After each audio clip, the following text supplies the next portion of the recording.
မင်္ဂလာပါကျမဒီနေ့ comment လေးဖြည့်ပေးခြင်းလို့ပါ comment မရေးရပါဘူး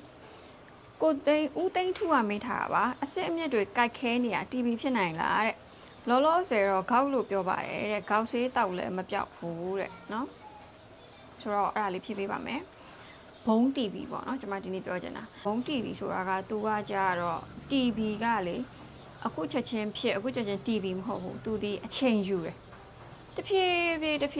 ည်းဖြည်းချင်းဖြစ်တာဆိုတော့ကျမတို့ဘယ်အချိန်မှာငါအယိုး TV များဖြစ်နေပြီလဲလို့တွေးရမှာပေါ့နော်အဲဒါဆိုတော့ကျမပြောရတာလေးတစ်ချက်နားထောင်ကြည့်ပေါ့နော်ပထမဆုံးတစ်ချက်သူကတခြားဟာတွေနဲ့မတူတာတခြားဒူးနာခါနာနဲ့မတူတာဘုံ TV ဆိုတော့အခုကျမတို့ဖြစ်မှာအယိုးမှာဖြစ်မှာပေါ့နော်ခါမှာဖြစ်လို့ရတယ်ဒူးကောင်းမှာဖြစ်လို့ရတယ်ဒီ joint တွေမှာဖြစ်လို့ရတယ် joint ဆိုတာဘာအစစ်တွေမှာဖြစ်လို့ရတယ်ပေါ့နော်ဆိုတော့ပထမတစ်ချက်ကတခြားသူတွေနဲ့မတူတာသူက persistent pain လို့ခေါ်တယ်နာတာတောက်လျှောက်နာတာကိုအဲယောဂဖြစ်တဲ့အယိုးတောင်မှအစစ်နေရတောက်လျှောက်နာတယ်သူကအဲ့လိုမနက်ကနေစနာလိုက်တာညဘက်ဆိုရင်ပို့ဆိုးတယ်မျိုးတနက်ဒူးနာခါနာဆိုရင်ပါရာစီတမောလောက်တောက်အမှရက်ွက်ထဲကဆေးညွှန်းရှိတယ်ကျွန်မပြပါရာစီတမောတောက်တယ်နျူရိုဗီယန်တောက်တယ်ပြီးွားရင်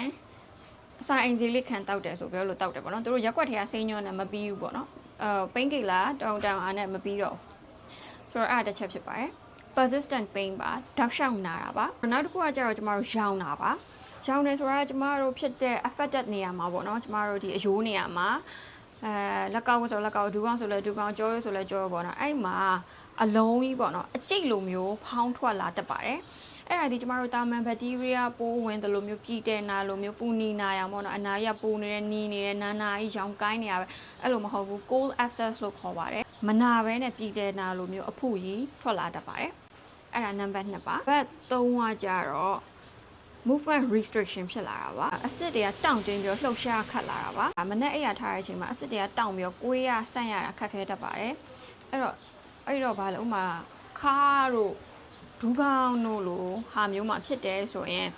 အချိန်ကြာလာရင်လမ်းလျှောက်တာဟန်ချက်မညီတာမျိုးတွေဖြစ်လာတတ်ပါတယ် limping လို့ခေါ်ပါတယ်ဆိုတော့joint တွေကတင်းလာပြီးတော့ဟန်ချက်မညီတာတွေဖြစ်တာတတ်ပါတယ်အဲ့ဒါနံပါတ်3ပါနောက်တစ်ခုကကြတော့အဓိကကြောင့်ဒီကြောရိုး TV ဆိုရင် persistent back pain ပါကြောရိုးအရမ်းနာခါအရမ်းနာပါတယ်ခါအရမ်းနာတော့ဥမာထားပါတော့ဒီလိုမျိုးလို့နာရဆိုတော့သူကုန်းလေးနေအကြတော့ deformity တွေပါဖြစ်ကုန်အောင်လူက position တွေပါပြောင်းကုန်အောင်ခိုင်းကုန်းလာပြီးကိုဟန်ချက်တွေပြက်လာတာပေါ့နော်ဆိုတော့အဲ့ဒါဖြစ်တတ်ပါတယ်နောက်ဆုံးနံပါတ်ကကြတော့ TV ဆိုတဲ့အတိုင်းချောင်းမဆိုးပေမဲ့လည်း constitutional symptoms တွေရှိရပေါ့နော်။နေ့ပိုင်းရဝင်ငုံငွေတွေဖျားတာညဘက်ဆိုရင်အကြောင်းရင်းမရှိဘဲနဲ့ချွေးထွက်ပြီးတော့ဖျားခြင်းတလို့ဖြစ်တာအစားအသောက်ပြတ်တာပိန်တာအစားအသောက်ပြတ်ပြီးတော့ကိုယ်လေးချိန်တိတိတတ်တာကြာဆင်းလာတာနှုံးခွေပြီးတော့အမြဲတမ်းအားမရှိသလိုဖြစ်တာပေါ့နော်။ဆိုတော့ဒါတွေဖြစ်တတ်ပါတယ်။အဲ့တော့ကျွန်မအခုရွတ်သွားတဲ့ဟာတွေဒီတရက်တမနက်တည်းဖြစ်တာမဟုတ်ဘူးအချိန်ယူတယ်။အဲ့တော့ကျွန်မတို့ဘယ်အချိန်မှာ TV လို့ယူဆရမလဲဆိုရင်ကဲခဲပြောင်စေးတောက်ပေမဲ့လည်း